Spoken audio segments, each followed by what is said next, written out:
আসসালামু আলাইকুম এভরিওয়ান, আশা করি সবাই অনেক ভালো আছেন। আলহামদুলিল্লাহ আমি অনেক ভালো আছি। আবারও চলে আসলাম ছোট্ট একটি ব্লগ নিয়ে। অনেক দিন হয়ে গেল আপনাদের সাথে ব্লগ ভিডিও শেয়ার করা হয় না, তাই ভাবলাম আমার ছোট্ট বোনের বিয়ে বলে কথা, খুবই স্পেশাল একটি ব্লগ কী করলাম এই ভিডিওতে সবই থাকছে।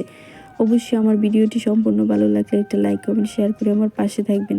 আর আমার বোনের পায়ে মেহেদি দেওয়াটা কেমন হয়েছে অবশ্যই কিন্তু কমেন্টস করে জানাতে ভুলবেন না। আমার ভাগ্নি খুবই ভালো আর্টিস্ট করতে পারে মেহেদি দিয়ে। ওই কিন্তু ওর পায়ে মেহেদি দিয়ে দিচ্ছে। এখানে আবার সবাই একসাথে মিলেমিশে কাজ করছে।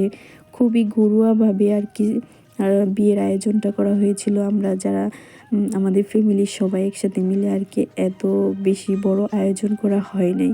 এখানে পরদিন সকালে বোনের হাতে মেহেদি পরিয়ে দেওয়া হচ্ছে খুবই সুন্দর করে। এখানে আমার ভাগ্নি বাস্তি তারাই কিন্তু মেহেদি আর্টিস্ট, কম না কিন্তু, বিউটি পার্লারের থেকেও কিন্তু খুব সুন্দর আর্টিস্ট করতে পারে। এখানে আবার যে মেহেদি দেওয়ার পরে যে একটা হলুদ উৎসব হয়, ওটার জন্য আর কি ফল কেটে প্লেটে প্লেটে সাজানো হচ্ছে। এই কাজটা আমার খুবই ভালো লাগলো করতে, তাই আমি ওইটা নিজের হাতে খুব সুন্দর করে করেছি। ছোট্ট বোনের বিয়ে বলে কথা, গায়ে হলুদের ছোট্ট একটু আয়োজন, গায়ে হলুদের আয়োজন আপনাদের সাথে শেয়ার করলাম। কেমন লাগলো অবশ্যই কিন্তু কমেন্ট করে জানাতে ভুলবেন না।